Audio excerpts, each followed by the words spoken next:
live. Welcome to my thoughts on Ironheart, Season 1, Episode 5, Karma's a Glitch, and then you die.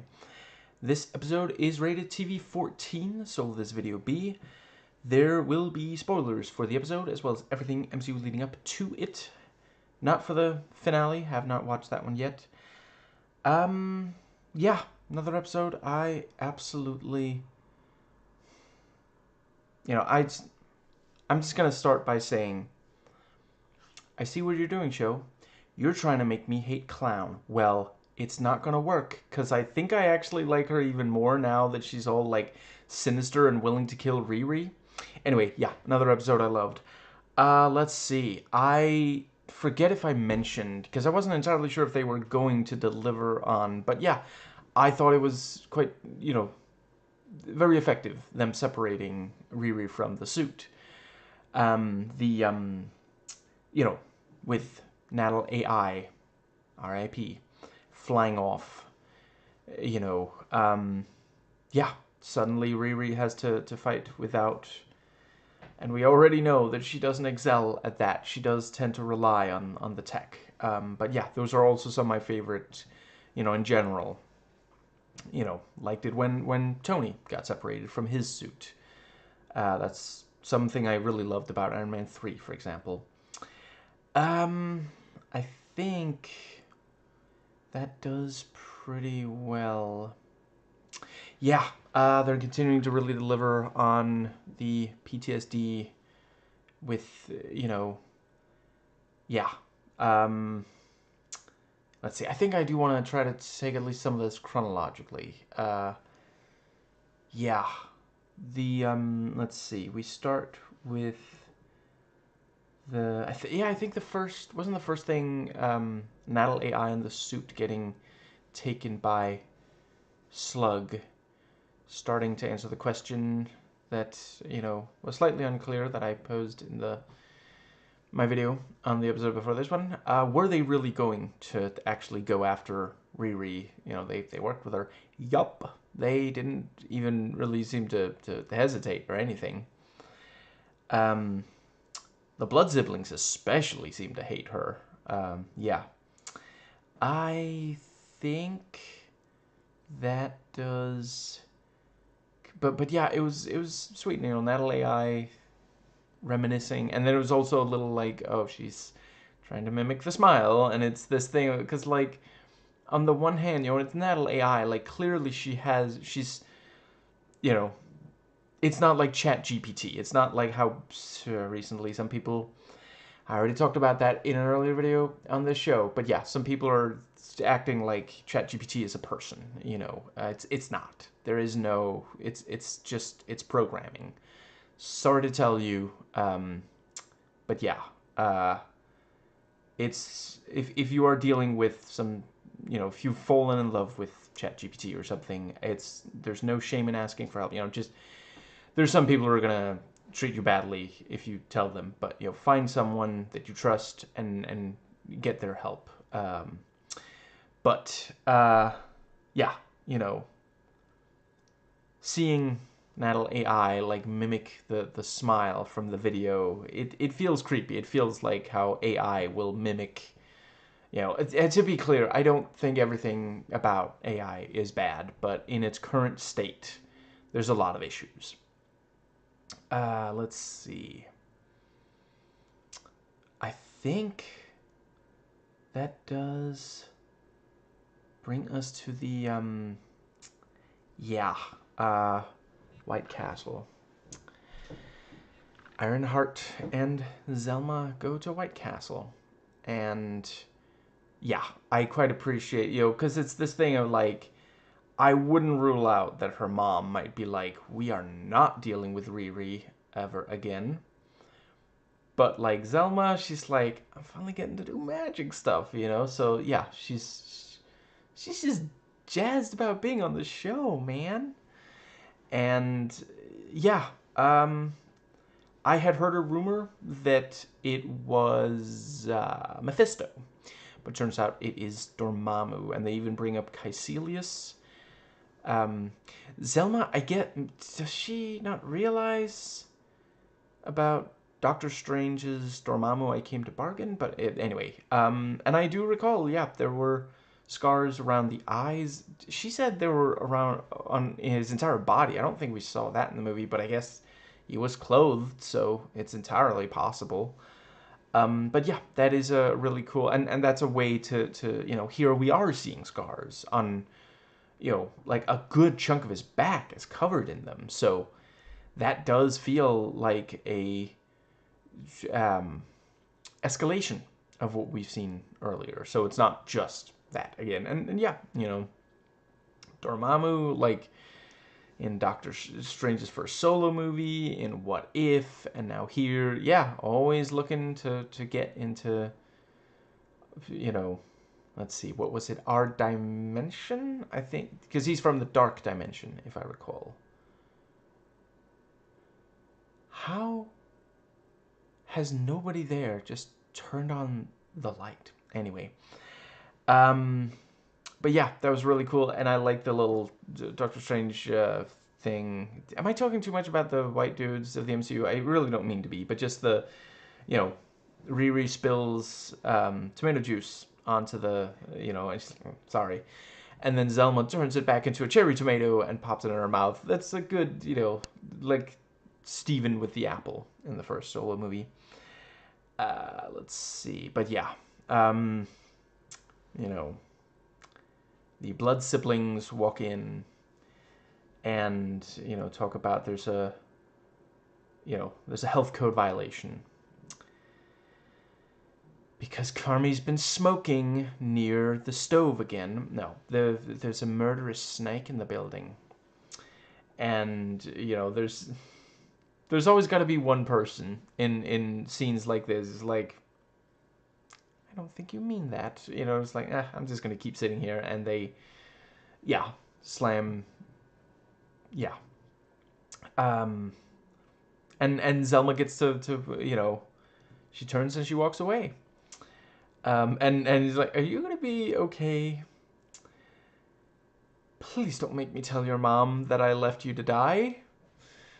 And yeah, I thought they did a really good job on the fight.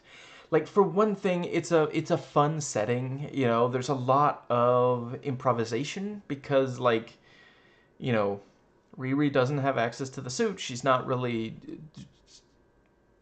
a hand-to-hand combatant at all, and now she's facing two opponents who are bigger, more skilled, more experienced, more muscle mass, all this stuff.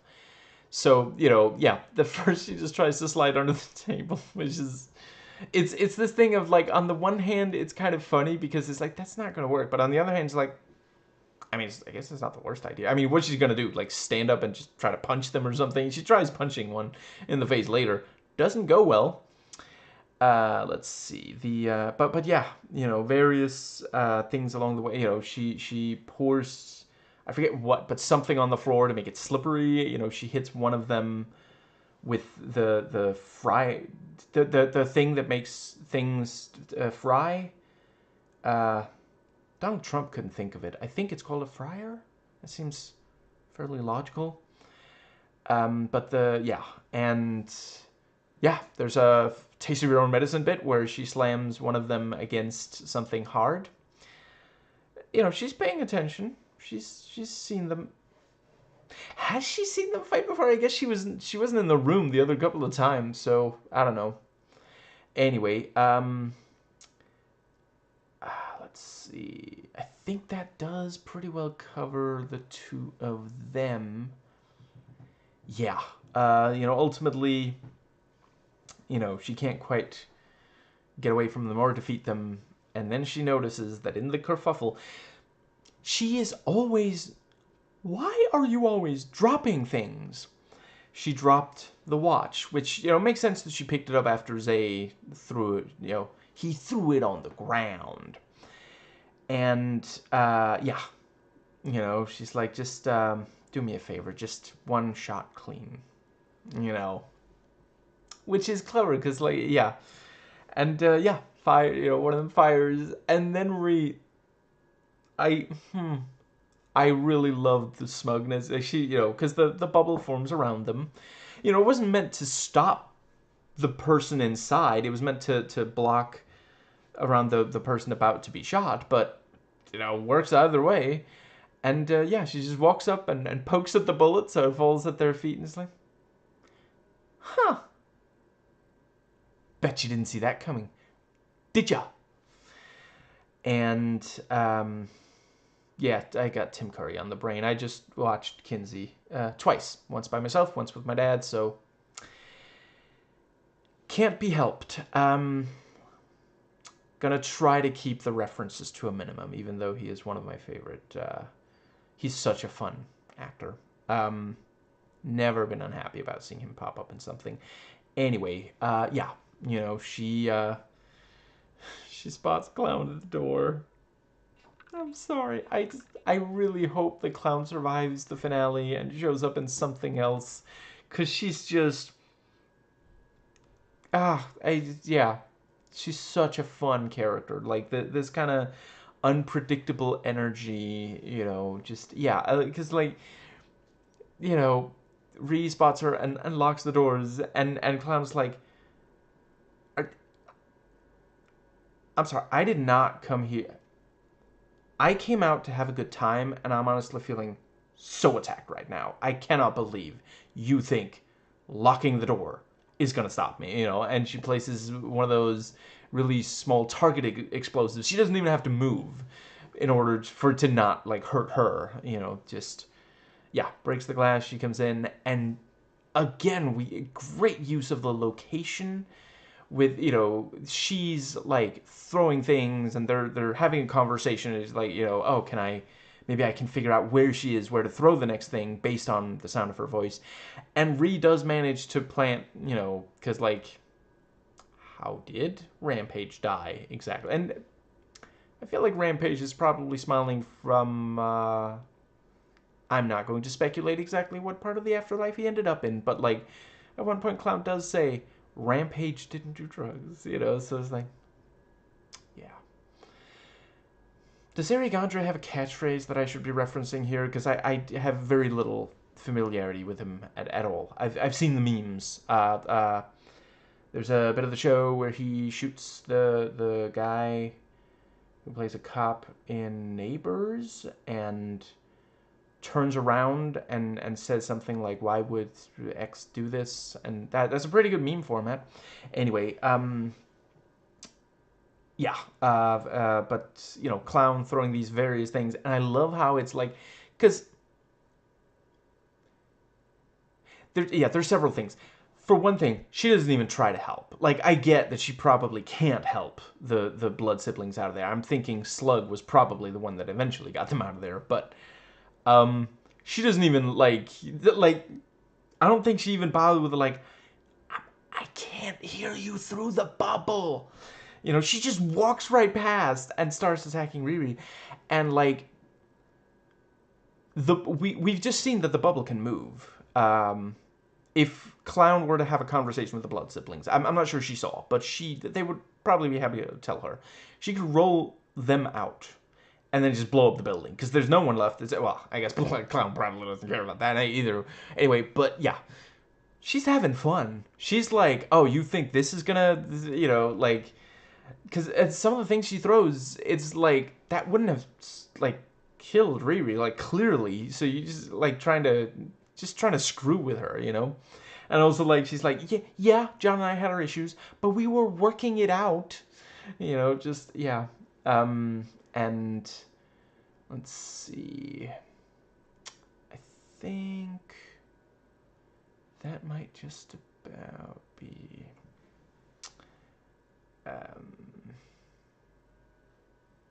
Yeah.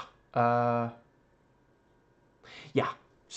She throws things, and possibly also at her family, and that's got to be too vague of a reference. There's a clip from 8 out of 10 Cats where one of the people, competing says I don't like my family. They throw things. But the yeah. And yeah, at one point Riri does have to hold up like a metal tray or something, and like you do see it does some damage to it. And yeah, she manages to get the let's see, it's like a pipe and then one of those uh, uh, containers of pressurized air or something like that, and is this thing on, and then she uses it as a freaking rocket. Like, that's really cool. Yeah, and it's not like it doesn't like badly hurt Clown, but she gets the wind knocked out of her, and that didn't happen to Riri. Riri can run, Clown cannot, so she calls for backup. That is one thing I will say. It did feel very PG-13. Like, wow, nobody gets badly hurt here. I really hope that isn't. I hope they're not just gonna like kill off the crew by the end of the finale. I'd like to see them in something else. Um, I mean, if they end up accepting that Rampage was killed by Hood, I mean, they're not gonna work for him again. I don't think. Maybe they could offer some sort of support to her, or she could get them into a situation where they don't have to steal or something. I don't know. But yeah, Riri runs and at first tries to get into a car, and then Slug's got eyes on her, and it's also great that yeah, for a while Natal AI is trying to just pull the thing off, and then starts looking and find oh, turns out there's a saw on there. Groovy. And yeah, I I would accuse Riri of graduating with honors, not from MIT, but the Prometheus School of Running Away from Things. But maybe she just thinks she's Sarah Connor. Um, but yeah, some people are gonna disagree vehemently, perhaps angrily. I think this was the best so far. Someone suiting up in an iron tech suit. The suit flies out of the back of the truck, and then like, yeah, forms around her. She flies up, does a superhero landing, punches into the front of the truck, knocking it over, and yeah, Slug climbs out of there completely unhurt.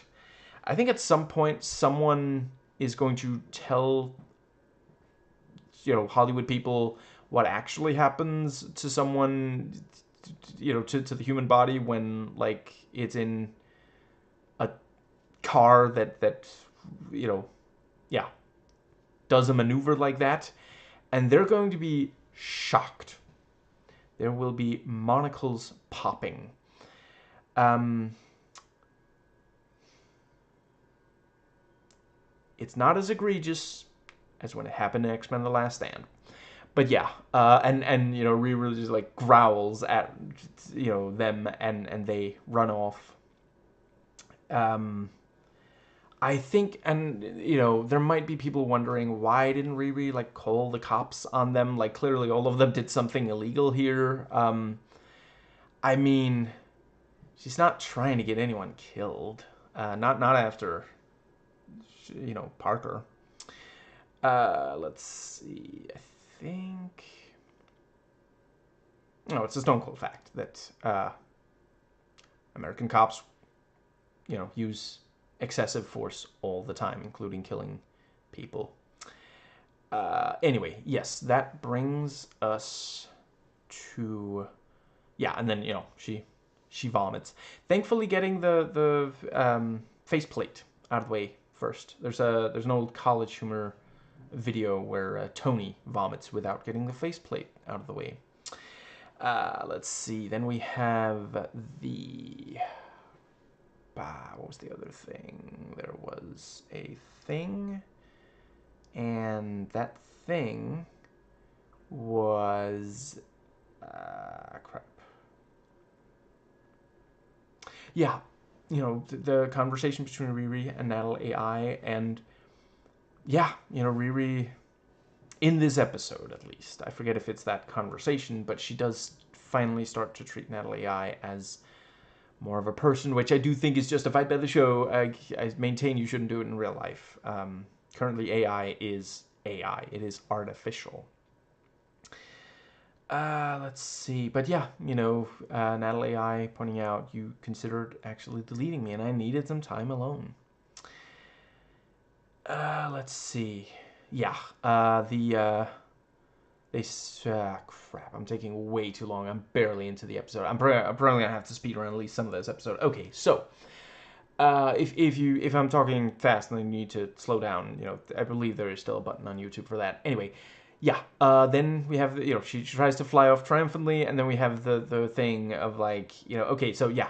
Clearly, if I didn't know this was based on a comic book, I would know it was a comic book or possibly a video game, because for some reason they do that thing that so often happens in those, because they want, well, yeah, they want everyone to get a chance to fight, so they wait for the toughest one to attack at the end, because it's like, Joe could have done this in like 2 seconds. Like, if he had gotten to the White Castle, yeah, is that the thing? Is it because he got there a little late?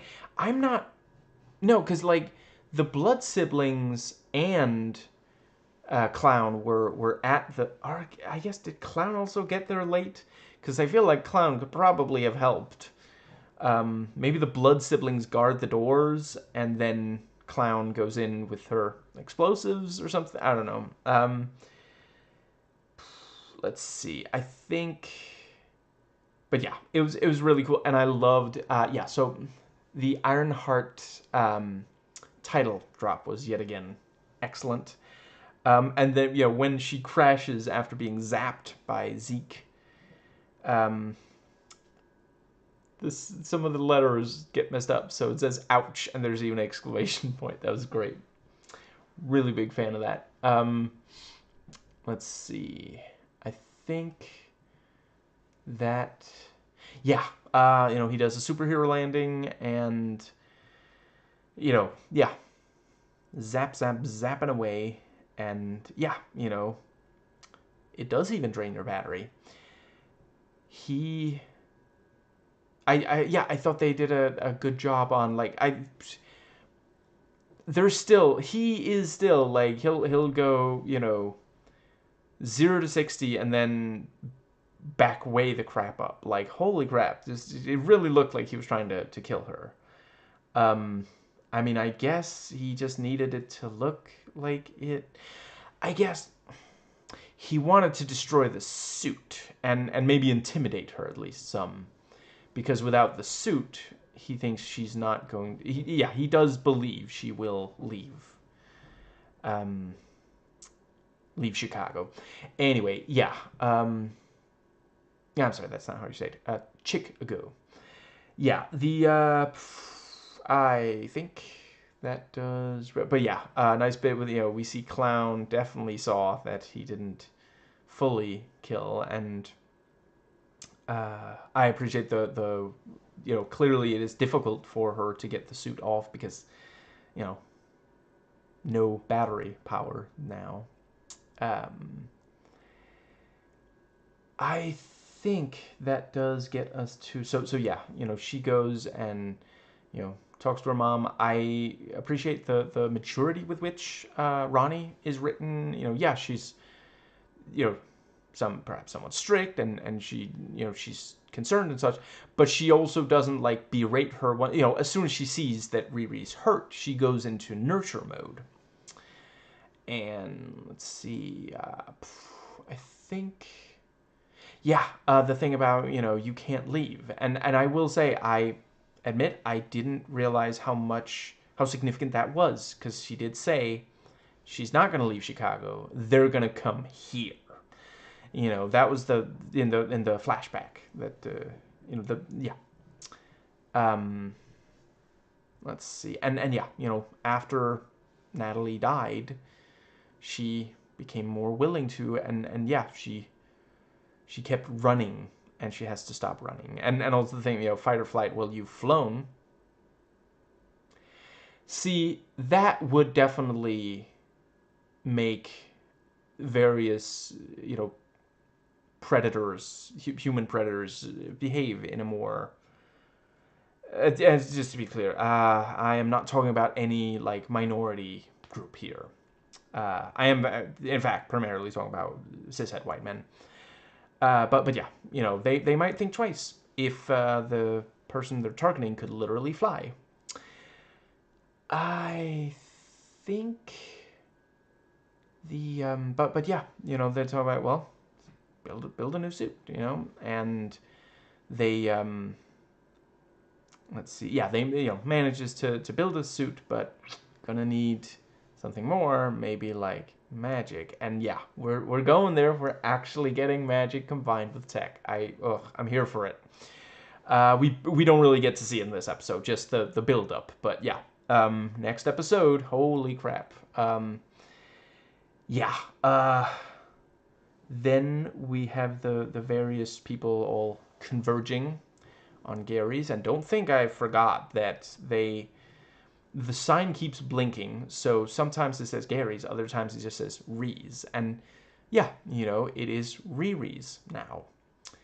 But yeah, Zay shows up and they have a conversation, and he's like, "I'm not okay with it, but I guess I can try to understand." And that's a really wonderful, supportive, great to see that from him. I knew he had it in him. And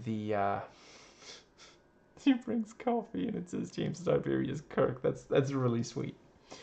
And she put the Star Trek insignia on the envelope. He finally opened the gift she got and him and the line about her soul of all the souls I've encountered, hers was the most human. That's a really sweet, and it's an interesting, because like, I guess I don't want to give away exactly who it was originally about in case you haven't watched.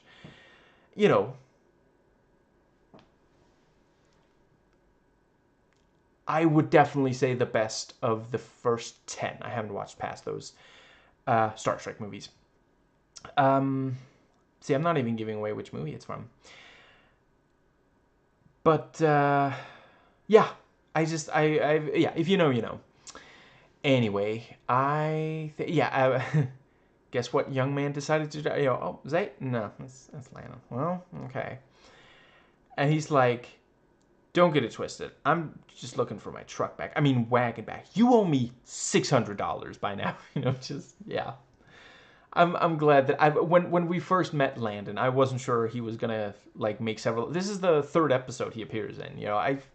I quite like. He's very charming. There's that little kid energy to him that just, yeah. And yeah, they agree they're gonna need magic, so get Zelma in.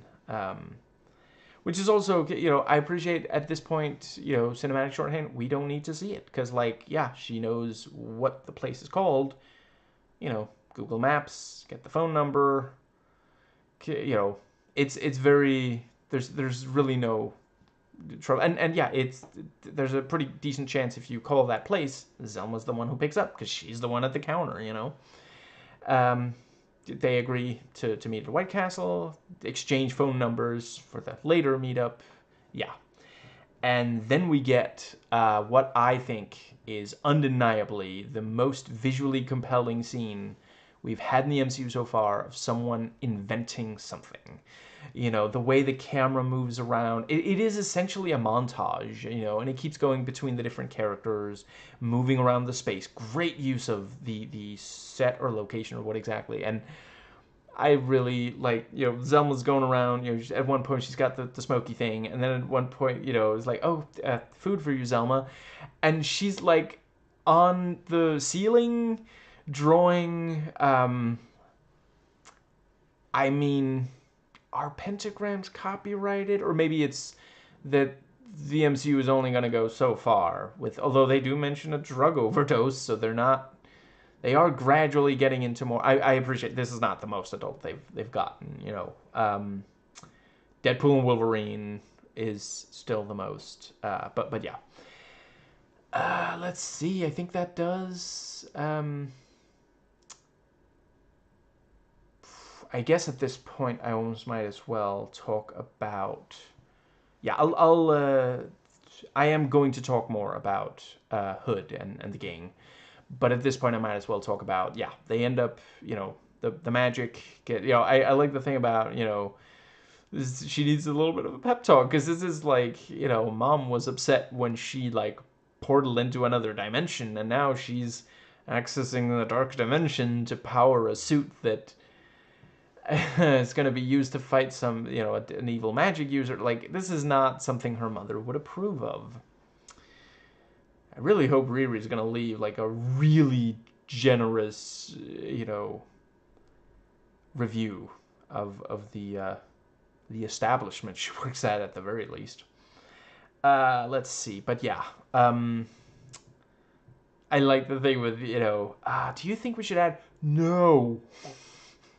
Because that's, yeah, if you're really into tech, like, I've done that. You got to be careful not to just keep, yeah. Anyway, not with an iron tech suit.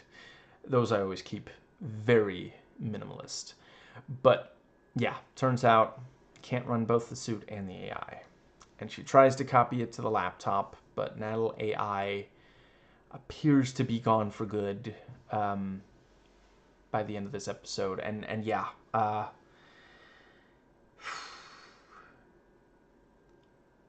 on the one hand, like I wish she had, Riri, you should have said goodbye to her. And the fact that as Natal AI, she feels like this might be it, and she says, "Riri, I love you." Just so sweet.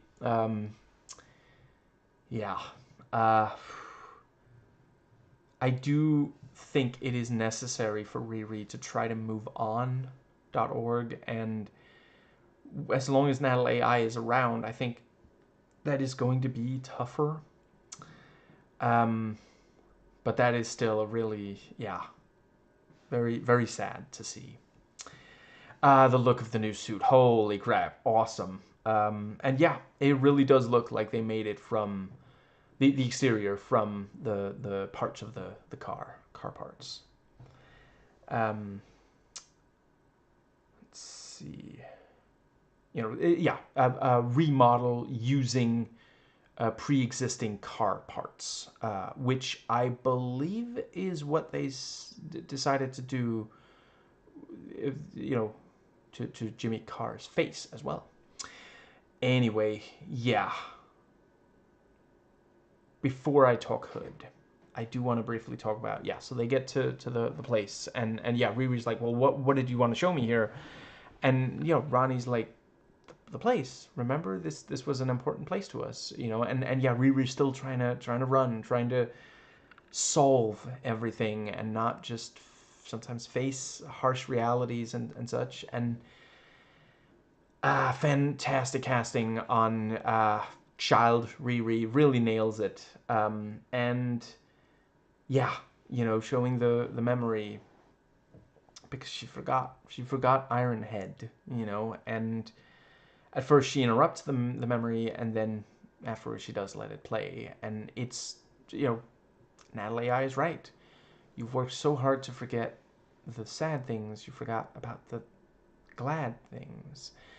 And yeah, it's just so sweet, this thing. Like, he's like, we can do some work, but you have to relax every so often, and for them that means dancing, and it's true. And sometimes you need a loved one to remind you of that, to not become too much about just one thing. I think, yeah. Let's see. Okay, I'm just very briefly going to talk about, because that is something I found, when I lost my mom, there was a time where I tried to just forget everything connected to her, and after a while, I did realize no, you gotta try to remember the happy stuff. I distinctly remember. I swear I'm not gonna spend forever on this.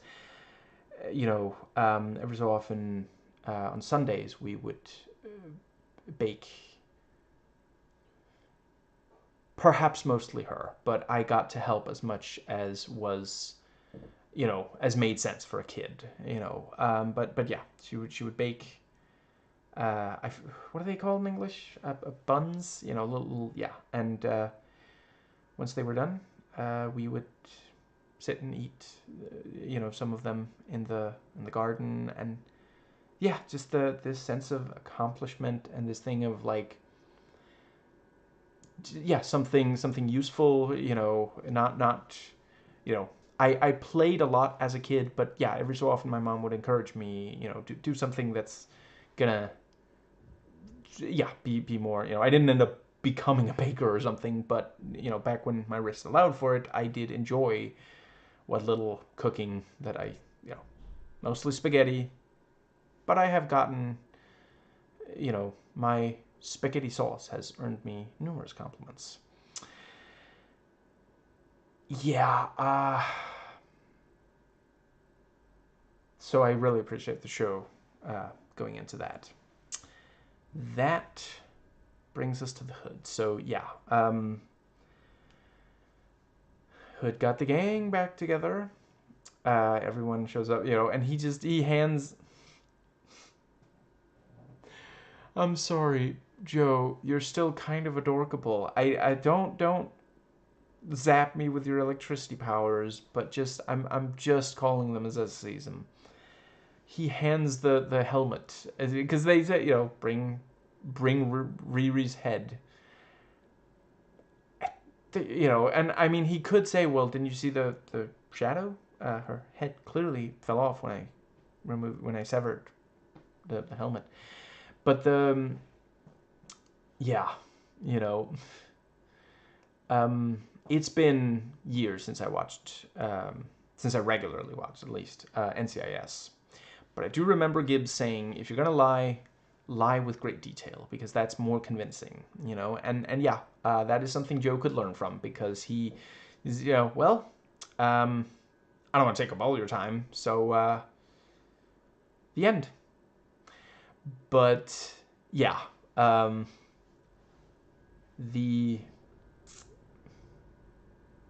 the hood, says, it's lacking drama and detail, and that means your story lacks believability. Maybe the Hood should have been a script doctor on Batman v Superman. But yeah, then he asks, he see, I think he grabs him and then clown, is he telling the truth? And she says no, and it's like, wow. I mean, I get that he's the new guy and you maybe don't trust him and maybe don't approve of what he did, but it's still, holy crap. But then, she continues with, not the whole one anyway. We all got beaten, then he showed up, he took her out. The only way to do it was to, rip off the suit. And, I forget what she says, but she also says something about, he buried Riri, and then the Hood's like, see? That's all I was asking for. And let's see, then we have, Joe leaves, but Hood does tell him, maybe we could work together again. And yeah, Joe's not a fan. Then let's see, we have the briefing where, we really see, he is getting very intense, very out of control. Before he was like, you guys look great. I've never seen such a pretty bunch of washed up criminals. He was very nice, and it's really escalated. He's not being particularly kind, and the moment that he gets confronted, and now he's like, before he was talking about, we're family, and now he's like, how dare you talk to me like that? You were nothing when I found you, which has zero to do with whether or not you killed a guy. That's But, a lot of people who have some measure of power, if they know they don't have a good argument, they're just going to hold the power over the head of the other person. We see it a lot with conservative politicians and other, you know, ones with power. Then we have the, but yeah, she points out, did you kill Stewart? And yeah, the thing about OD, yeah, I mean, I guess I could see, let's see, he probably forced it into Rampage, and the police couldn't tell the difference. They were very busy ignoring rape kits. But yeah, he fires all of them, and I quite appreciate, yeah, he grabs Slug, who didn't even like do or say much of anything, just like, yeah, and one of them hits him, and to get him to let Slug go, and he fires all of them and says, "What are you doing? Get out of here!" Yeah, and so Joe, I definitely want to talk about the fact that, so let's see, yeah, Heather spots him, and he's already leaving. Like, what do you even want at this point? Like, holy crap. But yeah, she keeps on, and he's like, just can we just not and say we did? And then she brings up his father. And that is something, there are a lot of cases where, men have attacked women because the woman, for example, brought up, one of his parents or someone else he cares about. And we gotta teach men to be better at controlling their temper, because it is not unreasonable for women to point out, I mean, Heather is being, comically annoying in the scene, but he's still way out of line. Don't love that he's like intimidating her, walking closer like that. I do appreciate that apparently all he was gonna do was mess with the flowers again. But yeah, then Hood shows up and tells him, he controls the horizontal and the vertical too. We did rebuild you. We have the technology, but the fourth directive is gonna be a problem for you here until somebody fires someone. But yeah, and they literally do a jump. Yeah, that was a little corny. I will admit that. Yeah, and he gets him to join him in the car, and in some ways I do still think that some of the better of the X-Men movies, have, there's things that we haven't seen that much in the MCU yet. I especially feel that the way they deal with bigotry head on, applied directly to the forehead, very compelling. They did do some of that stuff in Deadpool and Wolverine. I'm hoping they'll do it more. I mean, we know we're getting more X-Men. But one thing I will say, I guess I'm not going to give away exactly which movie. I'll just say one of the X-Men movies has, at least one of the X-Men movies has at least one character being mind controlled, and I think it was a wasted opportunity that we don't get a sense of who the person is when they're not being mind controlled. And here we do. We even know, we've known Joe for several episodes now. Let's see. We have the attack on the mansion. I think they are doing a really good job of varying the way, the Joe attacks, because this could easily get like, oh, okay, I wonder if he's gonna zap the next one too. But no, he's also like throwing punches, and the electricity is sometimes used in different ways and such. I really appreciate that. And he's still adorable. He's like, I'm so sorry. This is not my decision. and as he's kicking their ass, zapping their ass, and then we get the we pretty quickly recognize the guard. And now, by the end of this episode, we yeah. Yeah, I guess that this was the third heist, right? But the yeah, without the gang, it becomes this more of a frontal assault than a heist. But yeah, we understand there was more significance to this place, and that's John got Hood to Hood to help break into this place because of this personal, nothing personal, not so much. And yeah, he goes in, and was that a wasted opportunity for a pun? He's like, oh yeah, sure, go ahead and press the silent alarm. The guard on the other end is a little tied up at the moment. I mean, he's not literally tied up because it's not a rope-based power. Like,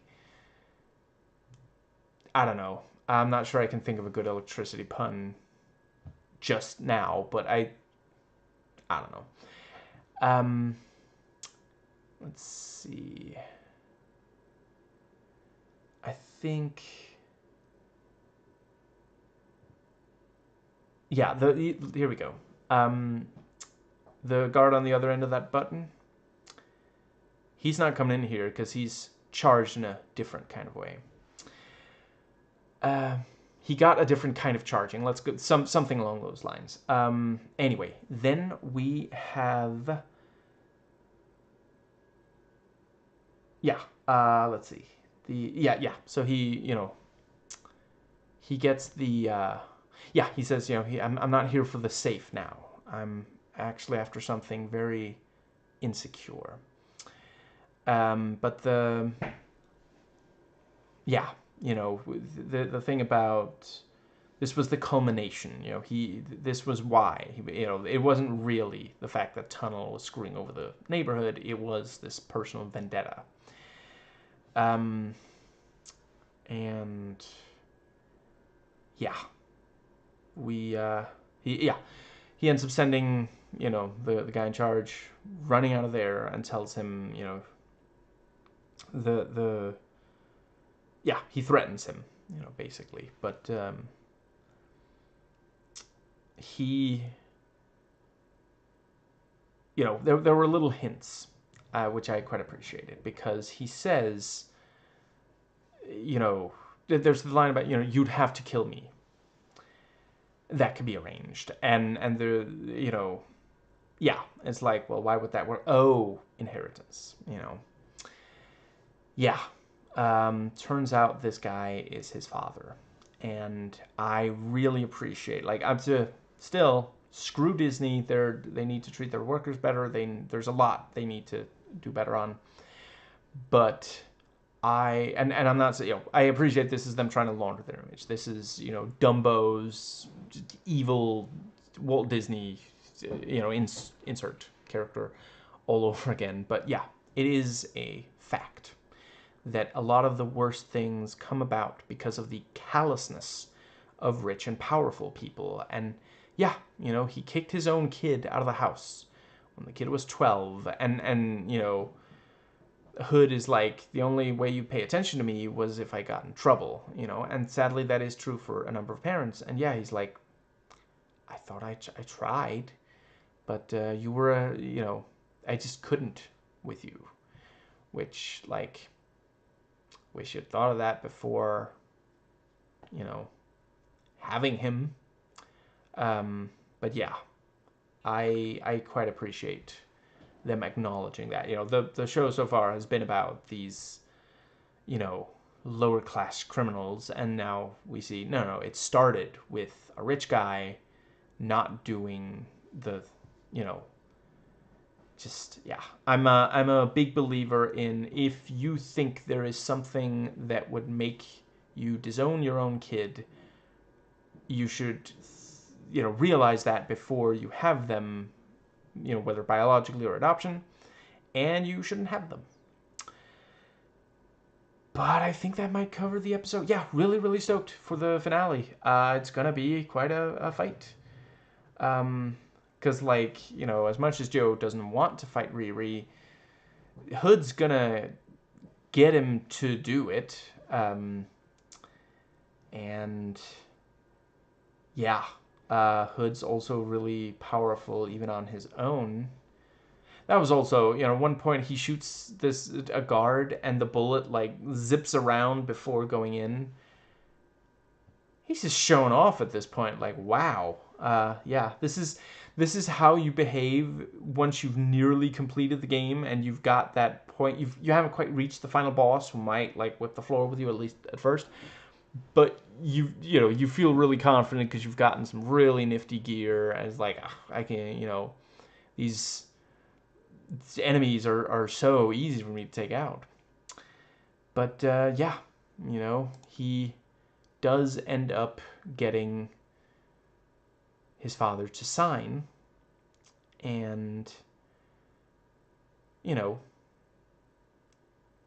he makes him an offer he can't refuse. Either his signature or his brains would be on the contract.